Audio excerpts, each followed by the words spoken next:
So, hello, guys, and thank you for joining today's podcast. As you know, we have had a consistent rumor about this Panzer Dragoon Saga so-called remake. It seems that it might just be the work of some fan, but we will discuss that with you, Simon, and with you, Xelazoma. I don't know if I pronounce that correctly, but yeah, you did. Yeah. Okay. So thank you for joining today's podcast. And our first guest was Simon, because he managed to break the code on those artworks. So obviously we want to hear from him how he managed to do that, and explain a little bit about that and what he thinks about the artworks, and also Xelasoma, because I believe he's a professional in graphics. But I will let them explain themselves and introduce themselves better than I did. So maybe you want to start, Simon, introducing yourself. Yeah, sure. So my name's Simon. Really, code breaking isn't anything that I do as a full-time thing, but I'm just quite geeky, but a huge fan of the Panzer Dragoon series. It was the demo of Panzer Dragoon Y was the first game I played pretty much on the Saturn, and then I picked up the first game, and then very quickly bought the second one, and then Saga came out, and it was an instant purchase on the day of release, and they've remained through all these years as a game that I come back to and will play again and again. So when the artwork started appearing on 4chan, I was immediately interested, and I've enjoyed looking at it. It's, in my opinion, very good art, and I love the style of it. But then when the code appeared, I kind of sat back to see if someone else would decipher it, whether someone would go, oh yeah, I know what this is, and waited. It was possibly a few days. I'm not sure how long it's been since the art came out, but then the wife had a film on, and it's been pretty quick, I think. Yeah, I got bored. Wife had a film on, so I thought I'd have a look to see what was going on and see if it was quite a simple code to break, which luckily it was. It's what's known as a substitution cipher, which all that really means is an example would be like A equals B, C equals D. Each character represents something else. So it was very quick and simple to kind of like start to make progress. So the first thing I did was basically assign a letter to each symbol I came across. And when that letter changed, when that symbol changed, when I came across a new symbol, I'd give a new letter to it. And slowly I would build up a code that just looked like random letters. But you can then copy that code and place it into websites that are designed to kind of crack substitution ciphers. Once it was in these letters, I was able to put that in, and they would give kind of the chance of it being these is this percent. And slowly I was able to start to make sense of an alphabet. And once I had that, I was able to start translating words, and they made sense. So the more that made sense, the more I was able to read. And I got so far through, it got to around 2:00 in the morning. The film had long since ended, and I wanted sleep. So I just posted it up on Twitter and hoped that yourself in Panzer Dragoon World and other fan sites, I won't mention because it's yours, your feed, but other websites as well. I thought, it's a community thing that if they want to get involved and try and translate what's there, what I gave would be a good start. I woke up in the morning and I was disappointed to find that someone had gone, oh, I'll finish it off for you. So I just continued a bit, and we've now got all 3 pages are all pretty much, we know what's said in all of them, and it gives clues as to who potentially the author, the artist, is behind them, which is interesting. Yeah, so actually, I was asleep when you posted the first image with the text. But yeah, I think you've been pretty quick to decode that. and once you know, I mean, it almost makes sense because the author on the picture is written just above this. So I mean, from there you can start working to decode it. But if you don't know, I mean, I was unable to decode that, and to be honest, I was focused on other things at the time, and I'm probably sure I wouldn't have been able to decode it. So congratulations on you. Thank you. I think there's hints all through kind of giving. So the titles all have letters. Quite a lot of the titles will have letters above them of the characters. So like an example being on the first page, the Enforcer has the E above the title and the R, and that would give you at least a few characters, and you can start to do it that way. It's a way of doing it, but it's a longer way, I think, to kind of like build up a working alphabet. So if you can start doing it so you can literally do it in sentences, and it becomes a lot quicker. So yeah. And you mentioned that from you, it was designed to be broken. This code was designed to be broken. Yeah, you could have, if you wanted to make it harder, there's ways that you could have made it more difficult. This was designed for someone to come and find out what was said, which is quite nice, and it's quite nice stuff. And I think the pictures are beautiful, and would quite like really high quality versions to appear one day.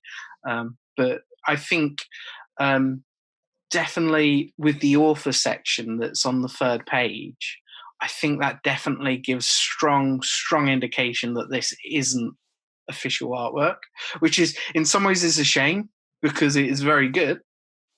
But I think if you were, I have a master's in games development, so I've seen game documents and stuff like that, and rarely would the author then start talking about themselves because it's design document. The author would be known, Sega would know who had done it, and I was more hoping that as I translated that, it would say copyright Sega Enterprises or something like that. Yeah. But unfortunately, that wasn't to be the case.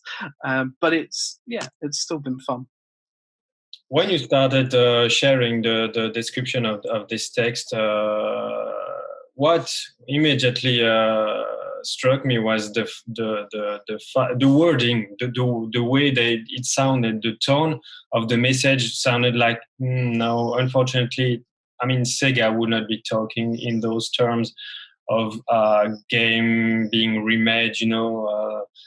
Maybe we can discuss the exact message. I don't know if we can share a screen here or. Trying to see if there's should be able to just give me a sec. So I'll try if Photoshop's going to play with me, right? Just waiting for it to load. I hope you're editing this at some point, Ivor. Just chop out the loading. I'll share. You should have the rights, I think. Yeah, I'll give it a go in a second. Just if that's okay with you. Otherwise, I can, in post-production, I can add the picture and we can discuss it like that. Well, yeah, I'll put it up just so that. Yeah, thank you. So that, but you can obviously, I'll give you all the high-res images so that you can see it a bit closer. But you can see the bits in blue are the bits that I did first. Not perfectly. I made a few mistakes, but that was because, as I said, it was late in the. It was late at night when I started doing it. But once it started to come quite easily, really. And yeah, you're right. The tone feels a bit fan based rather than it being an official Sega thing. And also, if it was an official Sega thing, they would want to make a big fuss about it. I don't think they would leak it on 4chan, but it could have been some ARG. You never know. It could have been a bit of fun like that. Yeah, unless they want to build some sort of hype and then there is an official reveal. But I don't know. But yeah, so going through this, it kind of gives a hint and kind of that it's a fan-based thing, but still, I don't think that takes away much from it. The only disappointment is that there isn't a new game coming out. But apart from that, I think the first thing that threw me a bit was because the way that rumor is spelt is the American spelling. So my first thought was that this might be from somewhere in America. Because, you normally would spell rumor with an extra U, O-U-R, rather than just rumor. But that changed quite drastically when we started looking at further pages. But interestingly, with this one, all the content seems to be, to my knowledge, new content. It's fresh, is something that someone's come up with. If I just hope you can...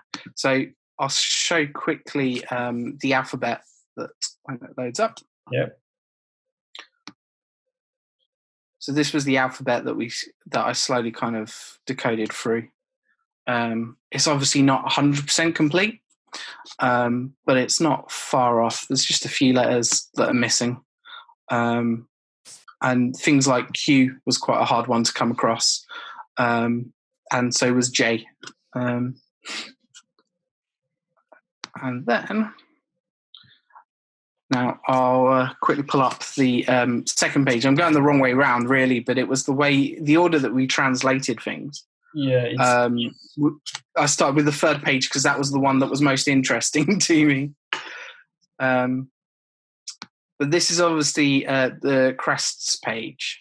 And I think that, again, this is the first clue that might not be an English person, an English speaker behind writing these, because as a native English speaker, crests dragon or crest dragon would make more sense as dragon crests, or just dragon crest, potentially.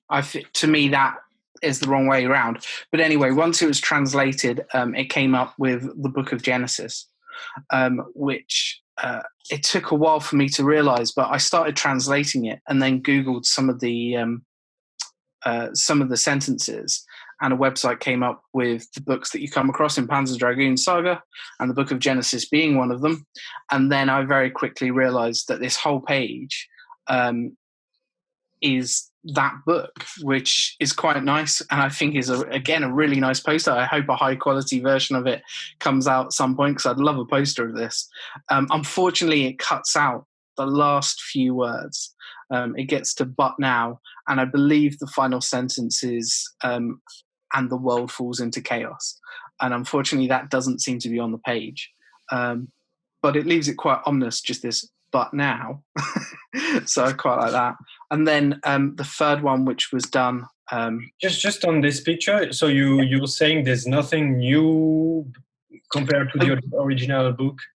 I don't believe so. No, not that I've noticed. I went through the other paragraphs very quickly, and they seem to correspond with the rest of this book. So I might be able to send you a link to all the text so you can see. I'm pretty sure I've done the odd occasional sentence throughout. There may be something more if someone wants to go through, but I'm pretty sure that's all that's there at the moment. Makes sense. Okay. And then this was the first page, which gives us the biggest clue that this wasn't an English speaker. But again, wonderful artwork contained within. And yeah, it's just the wording is slightly the wrong way round. So like it would be the front of the ship, or ship front. And it would have where it says agility, mode agility. As an English speaker, you would say agility mode. But again, it looks great. The thing that I think finally puts the nail in the coffin that it was an English speaker is that it appears that there was a bit that was written in French, which my French is not brilliant. but it definitely looks French to me. And I assume this is the original language of the document, and it just got missed when it was translated. But I think it still doesn't take anything away from it. And there is a double S in the... Yeah, there is. So this symbol by... Red Raider Croiser, there is double S. Normally in French you would have only one S, but I don't know, maybe it's just... Yeah, there's the odd spelling mistake throughout, but then again, of a document this size, unless you're spending a long time doing it, you're going to come across the odd spelling mistake. So you'd have this symbol here is the S, and there's two next to each other, so you've got two S's. But there we go. And then the text above, which is obviously the main bit of text on the page, is actually from official descriptions from the game, which the first paragraph discusses the ship, and the second paragraph discusses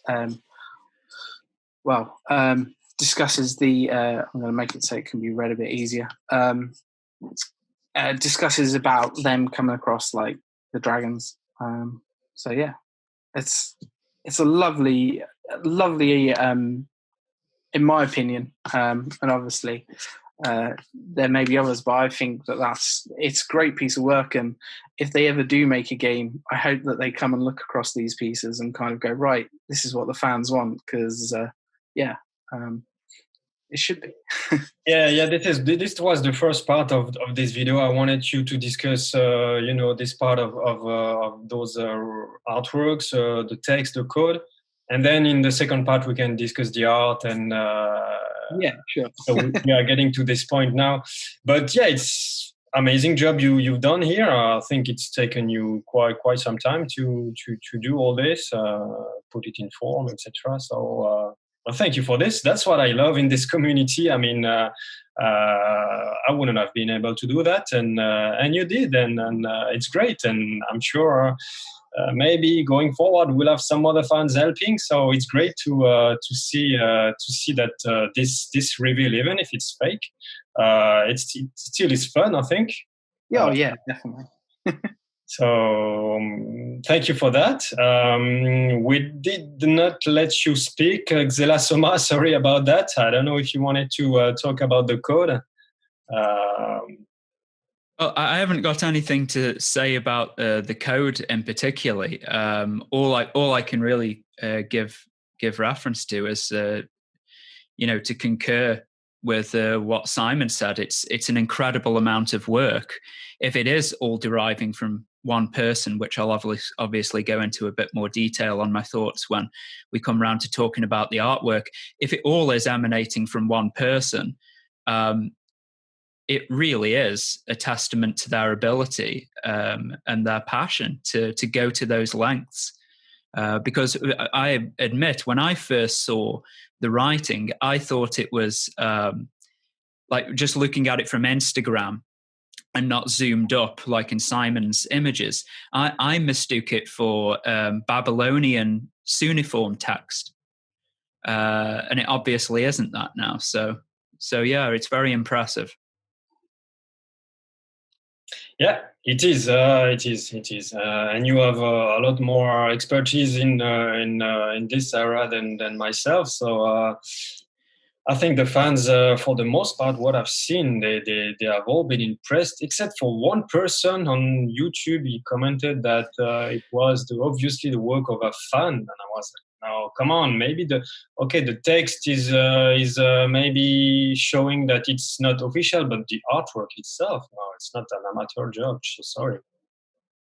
Yeah, well, it's good. So, I mean, now we can probably continue to discuss the art briefly.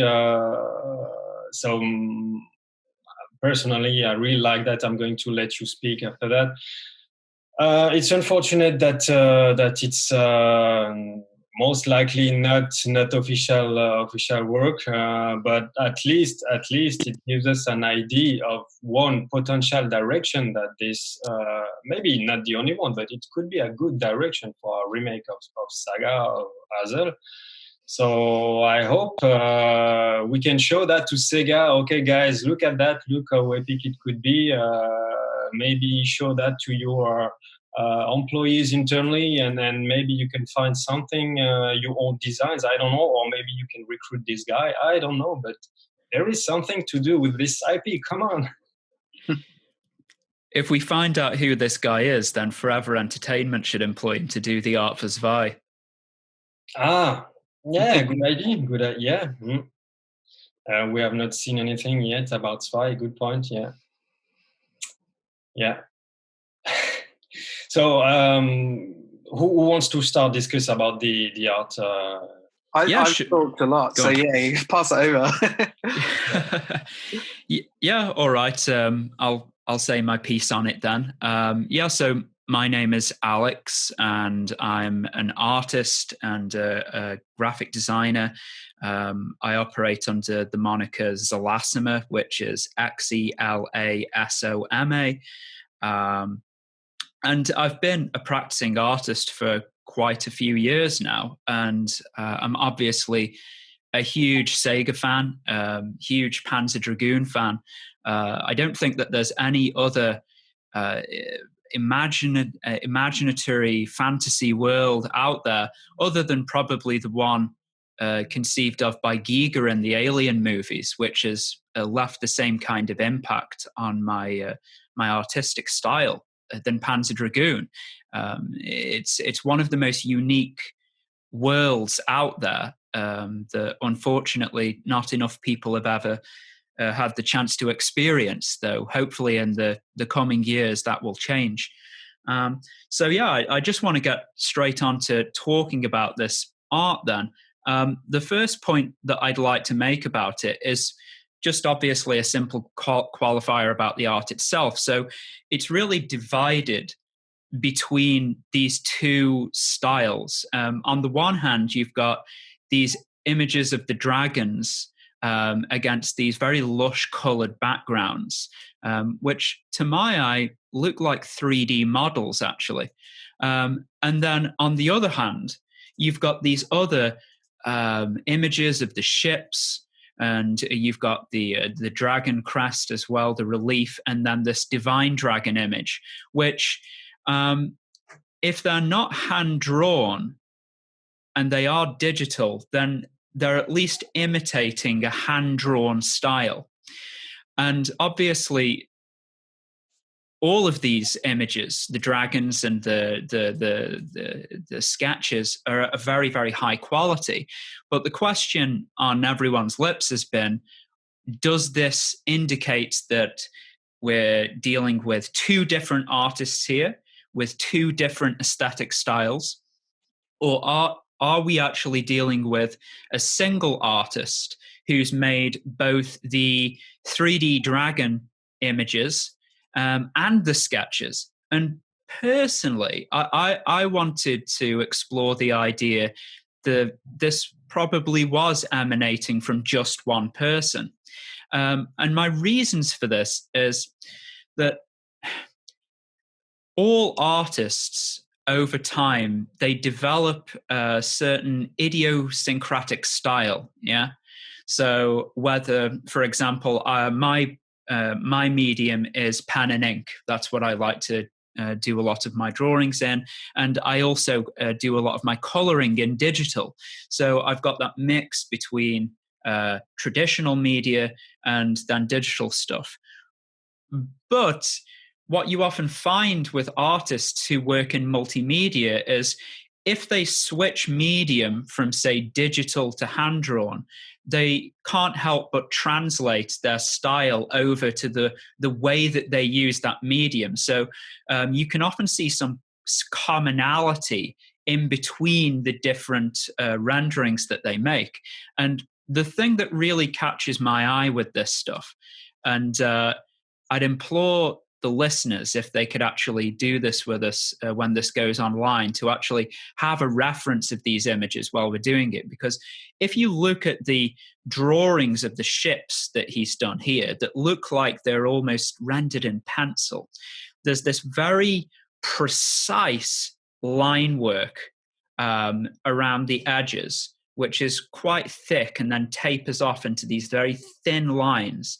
And then you've got this very, very beautiful, subtle shading. And I notice a similarity between that type of contrast between precision line work and shading that you can see in the wings of the 3D Dragon models. And it's that quality that encourages me to think that this might actually be coming from a single artist. So, yeah, that's what I wanted to say about the styles. Yeah, I think that's very informative, and we are glad to have you on the podcast to discuss this very specifics, because I have no expertise to discuss this in details like you did. So it's very very nice to have your input on that, and it confirms that it might be coming. It's probably coming from the same person. What do you think, Simon? I wouldn't class myself as an art expert, but definitely the style between the two. I can see what Alex means. I'm as he was talking, I was bringing them up and having a look at them, because I've got the other ones here as well, and just I get what he's saying about the wings and the ship details. There is that kind of like that similar kind of feeling to things. Yeah, so that's great. What do you think about the style itself, Alex? You mean just a personal preference kind of thing? Yes, let's discuss personal preference now. Yeah. Well, the color is very important to me. And the thing that really stands out with the Dragon models is just how wonderfully rich the color is. The green one, especially the spiritual class, how you've got this almost metallic sheen coming off the wings that dissolves from this kind of browny green into a turquoise and then fades right at the end into a blue. That's such a beautiful effect. And it almost, in a way, resonates with the Auto Dragon in a sense, where they have this kind of membrane wing that mimics an insect. And you can see this kind of iridescence, it's called, I believe, in nature. Yeah, this iridescence on the back of beetles, for example. And so I really like that that added tonality there to the dragon wings. It's really beautiful. But the hand-drawn images really strike me as well, because again, like I said before, it's got this beautiful contrast between the precision line work and this very nice shading, especially on the ancient technology parts where you've got this lovely bone structure. I would love to see this artist do a massive rendering of the Shelkoof ship. I think that he would do a fantastic job. I mean, obviously that would be a big job as well, because it's a much bigger image. But I think that this artist definitely has the talent to be able to come up with something like that. Don't you think? Yeah, definitely. And I would love to see him do Atom as well. Oh, yes, definitely. Yeah, definitely. I will add one more thing as well. The Divine Dragon image that he came up here, this looks like the only one that is purely original, right? Because all of the others, like the ships and the relief crest there that you see from Zwei, and the dragon classes that we have from Saga, we've all seen that stuff before, but albeit rendered in a different way. This Divine Dragon, though, is something that seemed to have sprung purely from his imagination, and there's a lot of similarity in the twisted wing patterns that he's rendered in the 3D models and compared to this drawing that he's made here for the Divine Dragon. But because of the way that it's it's in profile and it comes at you head on, it looks almost more like an organic symbol, spanning out, almost like a crucifix or something like that. So we can't actually see what the dragon looks like from a side-on perspective, which would obviously, I think, give it a bit more. We'd be able to see what it would turn out like a bit better. But maybe, who knows? Maybe this artist has more to show us in the future. I'd love to have him on the channel, to be honest. Oh, yeah. if he ever comes out of hiding and reveals himself, yeah. An artist like this shouldn't be anonymous. With what Alex is saying, I think that I find that I'm going to quickly share the pictures so that people remember which one I'm talking about. Well, in, I think, the second leak, this picture came out, and based on what Alex... It's the first leak. It was the first leak, was it? This one kind of works. I wonder to some degree if this is kind of the missing link between what Alex is talking about with the 3D models and then the recent ones which have had the code on. This one kind of meets in the middle. It has a dragon, but a drawn version. I'll be honest with you. Sorry about interrupting you. When I saw this one the first time, it was the first leak. I didn't take it too seriously, and I think the other website didn't even report on this one. We were the only one, and I just tweeted about it. I didn't put it on the website because I didn't think it was true. But then the second leak was a little bit. It had a little bit more substance to it. The dragon models, etc. We're missing a really obvious graphical element as well, which is the circle patterns, right? Because if you look on the 3D models, you've got this kind of circular background and a circle within a circle. And then in the image that Simon's brought up, it's exactly the same relief, albeit it looks like it's been drawn by pencil. So this must be coming from the same person now, because it's exactly the same background motif. Can you see what I mean? Yes. You had seen this picture before, Alex? Or? No, I never saw the one that Simon just brought up. Okay. No. Yeah. I'll just bring up another one just to kind of... There were actually three waves of leaks. There were 3 waves. The first wave was this first picture we saw before. Then the second wave, we have 3 models, plus... can't remember. Beautiful. Yeah, I've been downloading them just because they're pretty. yeah.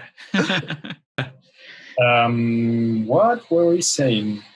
So I just brought up the basically the images from the first leak, which was the drawn dragon, and then Alex was pointing out the circular patterns in the background, kind of carry across. So did you, Alex, you didn't see the 3 leaked image from so-called leaked image from the second wave? Did you see the 3 models? The 2 that Simon just brought up, that one with the agility class, and then the other one with the hand-drawn dragon from the side, I've never seen them before. So you've only seen the last batch, I think. Only the ones that you've posted on Instagram, yes. Okay. There's actually, can I share my screen quickly? I can see them here, actually.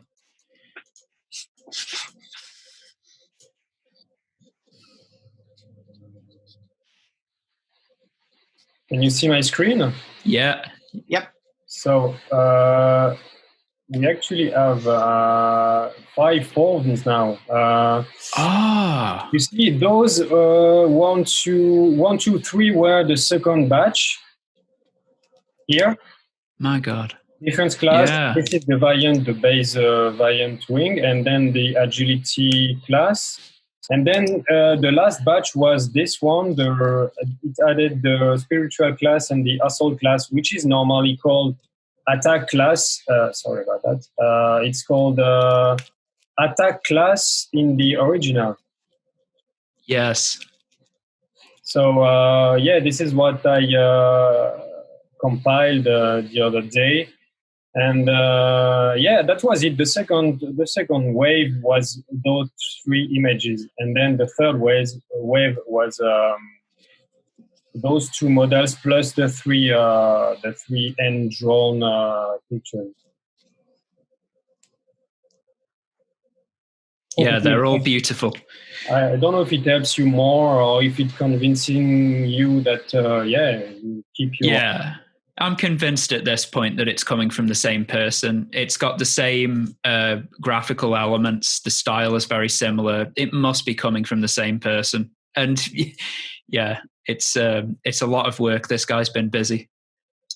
It's either that or they're sharing a very good design document between them. Yeah.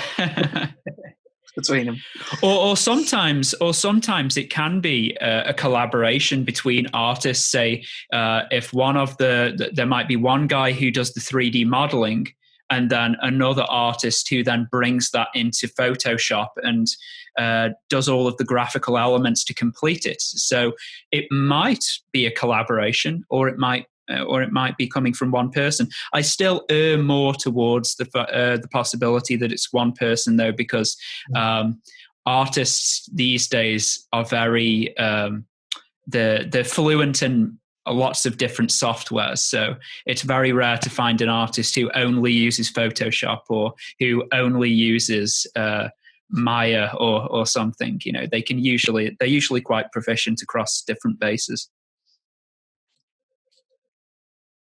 I see. But my next question then is, if it's, it's probably not official material at this point. I want to be wrong, but you probably know that it's not official Sega or not officially licensed material. Why would you want to spend so much time for a community that is at this point? I know for me, the Panzer Dragoon Saga game has a lot of potential for a remake because it's an RPG. It's my opinion. I think it has more potential than an Unreal game as a remake, as an audience. But at this point, the community is quite small. So what kind of exposure are you gaining from that? I'm curious. What is your input on that? What is this guy trying to achieve here? The fact that this individual or individuals has decided to release all of this stuff anonymously does bring up a lot of questions. Perhaps they will reveal themselves in time. I just don't see how it would serve the artist really to release all this stuff anonymously, unless it was coming from a studio, in which case there would be some kind of announcement down the line. But it's true, Oliver. It's a very confusing thing because you don't see things like this happen at all a lot of the time. Usually when people make fan art of anything, they usually attach a link to their Instagram or wherever, or their public website, so people can see their other works. And it's a really good way of bridging contact to other people through things that they're already familiar with. So yeah, the fact that this guy's done all of this anonymously is very, very strange. And yeah, I suppose that the biggest question to come out of this isn't really whether or not it's being made by one person, but is this being made by an independent artist or a studio? Could it be? Oh, sorry, Simon, you want to? If you've got something, go for it, Oliver. If you want. Yeah, just after me, it will be your turn. just one thought I had. Could it be that maybe it's not official art at this point? It's not licensed. It's not. Yeah. Could it be some studio, someone trying to pitch something? And at this point, it's not official, but it's a sort of work in progress to pitch Sega. Or, I don't know, just an idea. I don't know. It would be an unusual thing to do, considering the fact that Forever Entertainment's already secured the first two games, and they made a pitch themselves, didn't they, to Sega to do those remakes. So yeah, I mean, it's not impossible for another studio to maybe be inspired by what Forever Entertainment has done and seen the success that they've been able to generate for themselves and make some kind of inroads for their studio, though without any kind of source for these images. We're obviously just left completely in the dark about that. I think part of the problem is that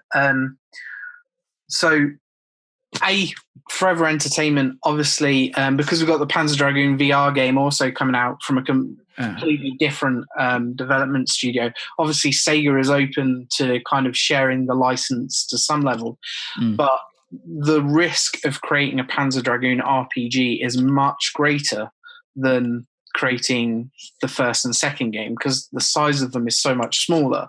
The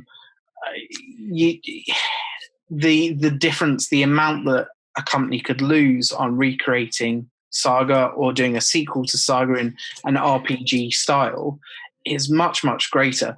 I'd love to think that this was some kind of pitch documents, like what comes to mind, the Deadpool movies. The reason they got made is because they leaked their test footage of the film and fans reacted so positively to it. But as you say, Oliver, the community is quite small at the moment. I also find the title actually quite jarring for if they release a sequel or a remake, many of the audience are never going to play the original game. So calling it Azel Resurrection is immediately a spoiler for the game.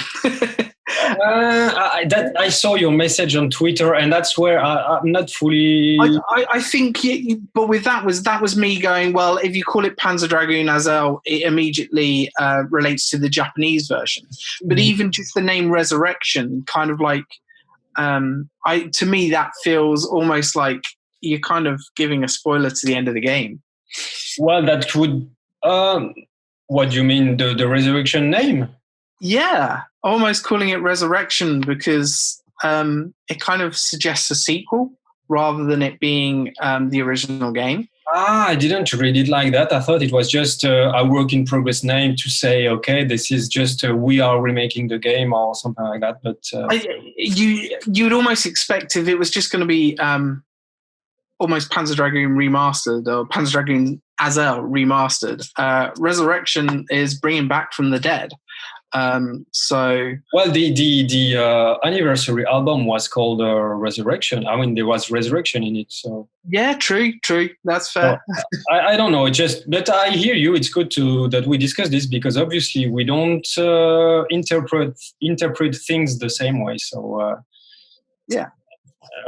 But I mean, on the naming itself, as you said, the Japanese game had Azel, so it was called Azel Panzer Dragoon RPG. So I thought it was a nice way to, stick to the original vision or the original naming of the game, and I was happy with that, to be honest, because I don't really like when they adapt things to suit the Western audience, like they adapted the translation of the game. I don't know why they did that. They had their reason, but in 2020, I would like a localization team to please only do your job and translate the meaning. Don't adapt things like adding romance or things like that. I don't really like that. I want to see the vision of the author, not something that has been changed or definitely agree with that. I think a perfect example of that is recently I'm not sure if it's recent, but the 360 version of Crimson Dragon is making the rounds, and the 360 version pretty much just translates the original vision, and it feels like Panzer Dragoon. It feels very much a similar world, whereas the Xbox One version has been updated and came out a year or so after, and suddenly it's all European and war and. Simon, what's that about Crimson Dragon? Is there some kind of leak footage of it or something? I believe it's actually the full version has leaked online, as in what? If you've got an Xbox 360 that can handle leaked games or beta games, you can play the original version. I think there's loads of videos on YouTube, and it is yeah, it looks a very different game, very different, a very different feel to it. Wow. So yeah. So the Crimson Dragon was never officially released on the 360? I don't believe so. They went right up to kind of, I think it may have gone in Japan. I believe it was supposed to come out. And I think it got to the point that they were advertising it was going to be released. And I think they accidentally put it online for a short while. It might have only come out in Japan, but it was only up for a very short while. And then it was removed and announced it would only come out on the Xbox One X. It was designed to work with the Kinect, the Microsoft, and the Kinect device pretty much didn't take off on the 360, where the Xbox One X, when it originally came out, you purchased it with a Kinect. It was part of the kit. And eventually Microsoft went away from that. But the idea was that Crimson Dragon would be one of the reasons that people would play with the Kinect. It would be there. And so they made it an Xbox One X game. So the 360 version doesn't really appear. To my knowledge, I'm not a big, I don't know loads about Crimson Dragon, but yeah. Me neither, to be honest with you. I've never played it, and that's probably because I saw the Xbox One version, and to me it was too much techie and too much, like modern civilization. To me, it was not Panzer Dragoon. It's all right. It's all right. It's a fun game. The Sayori Kobayashi soundtrack's good on it. It's quite similar to Auto in that sense. Though, yeah, it's an average game that doesn't really capture anywhere near the same kind of aesthetics or atmosphere of Panzer Dragoon. It probably didn't help that Microsoft wanted to. I think they have really pushed to modify the game for the Xbox One version. I think that's what I heard. So they did, and there was one of the things that I found really jarring playing it at the beginning. There's a small tutorial part that you have in a lot of games, and there's a commander who's talking to you from the HQ, and he's using a lot of this like American Marine stuff, like calling you rookie and stuff like that. And I thought that just really takes you out of this world when you have that kind of thing. And I always wondered whether that was a Microsoft influence.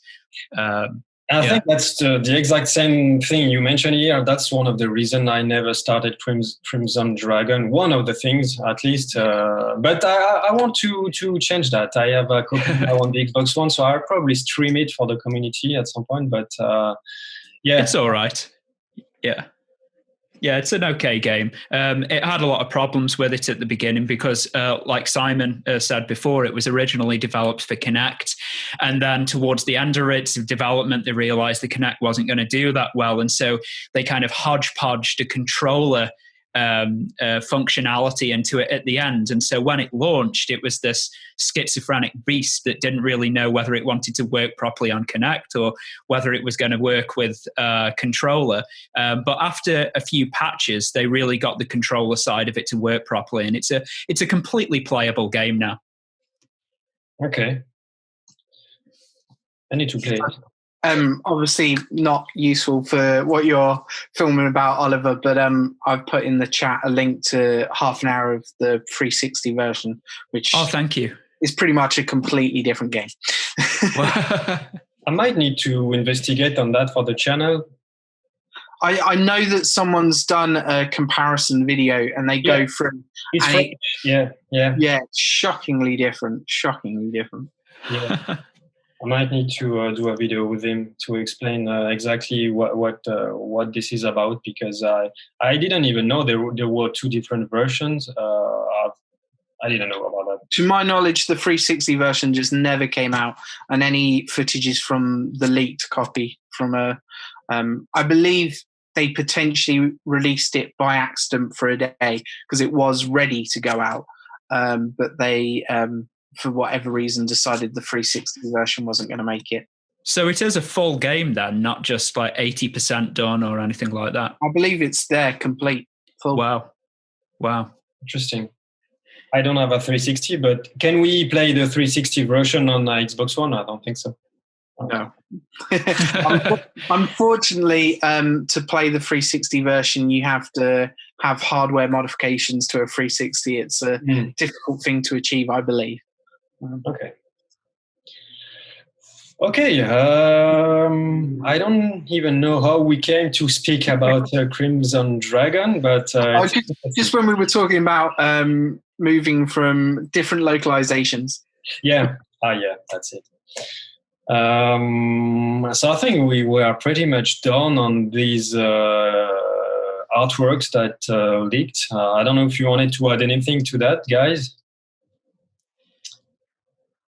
No, I think I've said my piece. Am I okay to show my wares for my website? Go for it, Alex. Yeah. Yeah, it's just zelasoma.com. So that's XELASOMA. It's a pretty unusual name.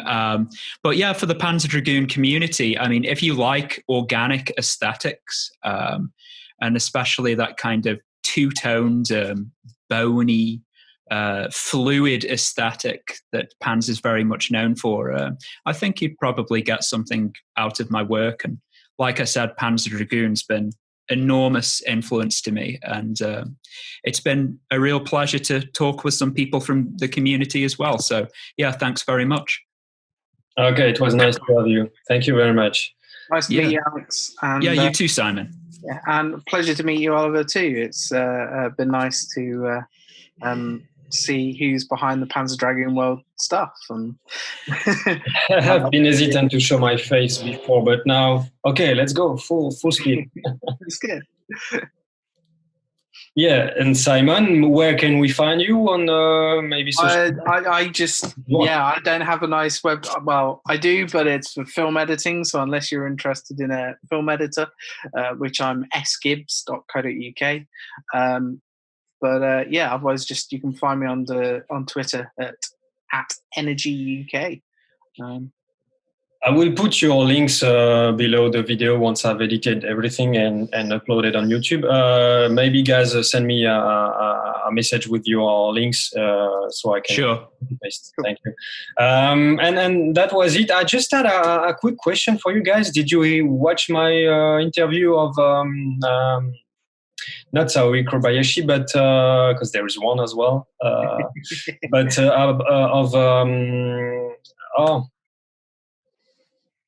can't remember his name. The maker of Panzer Dragoon, Yukio Futatsugi. Yes. Did you watch it? He mentions that he would like to not remake games, but maybe make a new Panzer Dragoon game. And that would be really cool. What do you think of an open world? Yeah, he did say that he would only be interested in doing something completely new again, didn't he? And he also said that he wanted some of the members of the original team to agree on that. But he also said he's got quite high demands for it, hasn't he? Because he said that he would only want to use next-gen hardware for it so he could have the best presentation quality possible. Yeah, he seems to be ambitious about it, so it's it would be really cool to revisit the world properly. It's been nice having Forever Entertainment do the first game again, but it'd be nice to, considering how good Orta still looks today, and that's I don't know how new hardware would just be amazing to see the world reimagined. And they need to market it properly, because I think the Panzer Dragoon IP has never been properly marketed. I mean, Wanted Why maybe, but Saga was completely, they could make some nice epic commercials, tease that, push that properly. I think the original commercial, if you look at the Japanese commercial, they were very short and then they didn't show something really epic. You want to build momentum, and I think if they do a remake or even a new game, they could make some nice teaser, some nice commercial, something that makes you want to play the game, like Final Fantasy VII. Here we go again. Yeah, you definitely need to build momentum about these things, and you can see with certain companies like From Software, for example, with their Dark Souls series, they build up a lot of mystery and momentum before they ever release anything. They do it quite well. But with Panzer, it's always seemed to be something of a cursed series in a way, because it either always releases on a console that didn't do very well, or it arrives on a console right at the beginning of its life, like the original Xbox, or has a spiritual successor on failed hardware, like the Kinect. And so it seems like every time a new iteration in the series comes out, it comes out on some hardware that doesn't do very well. And I think that's a shame. This is probably the first time with the Forever Entertainment's remake that it's actually been launched properly, in the sense that it's come out on a successful hardware, the Switch. It will be coming out on Steam whenever. And hopefully they'll bridge it into the other consoles as well, so that the potential audience can really experience what this world is like. But I'm really looking forward to this Zwei remake, folks. I think that Zwei is the one, because that really established the Panzer aesthetic with the music as well. It was a great first testament of that. So if they can really get that right, I think that people will be convinced that the world has something to offer, and then maybe from that, we could see a much bigger proposition come into form. So yeah, fingers crossed. Yeah, Simon. Cool.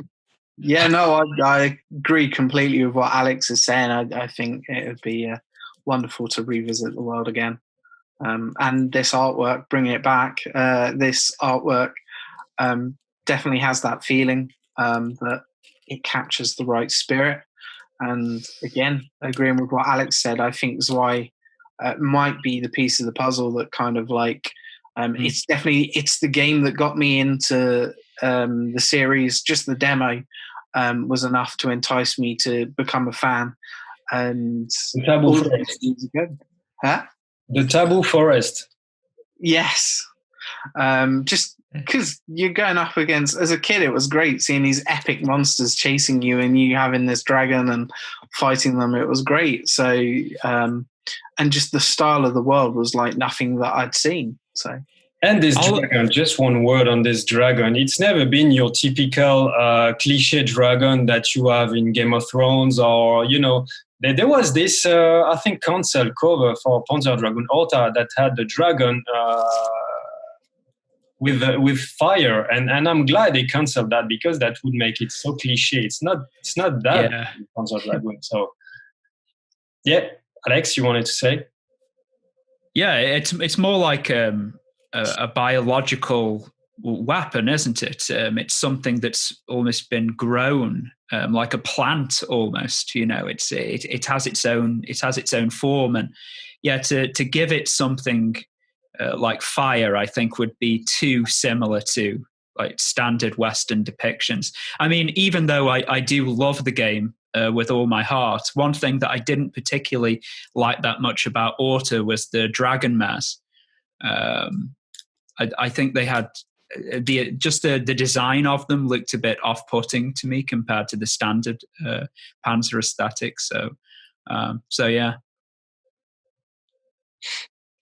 Okay. I don't want to add too much to Orta, because you probably... Oliver. Yes? Oliver, there is one question I wanted to ask you. Sayori's done the music for the remake.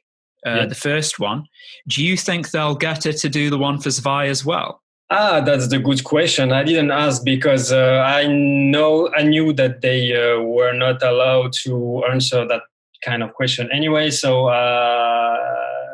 I mean, what's your assumption? My assumption is that if they did it for the first game, why they wouldn't do it for Zwei? I mean, sure. So. Unless this agreement between them didn't work out, but I mean, I didn't hear anything about that. So I'm hoping her new soundtrack for the first game gets released properly, like a yes, your vinyl. It'd be lovely to have. only Yes, the future definitely. will tell. Fingers crossed, guys. We need to. I think I did a poll on Twitter about that, asking if fans were interested in having a vinyl, CD, or digital release, and it got quite a few votes. So hopefully, but I think they heard the message. We shall see what they will be doing with it. But I'm hopeful. I'm optimistic. Okay, Oliver. Thank you very much, gentlemen, for your time. It was nice having you. And the more I think about it, the more I think maybe we could have a monthly podcast with fans and discuss some topics. I don't know. Just an idea. We shall see. I'm not promising things, but maybe we shall see. So, anything you want to add, guys? No, I think I've said my piece. Okay. Well, thank you very much for your time, and stay safe, stay home. Hopefully it ends soon. You too, man. Yeah, you take care. Yeah, thank you. Bye. Okay. Bye. See you later.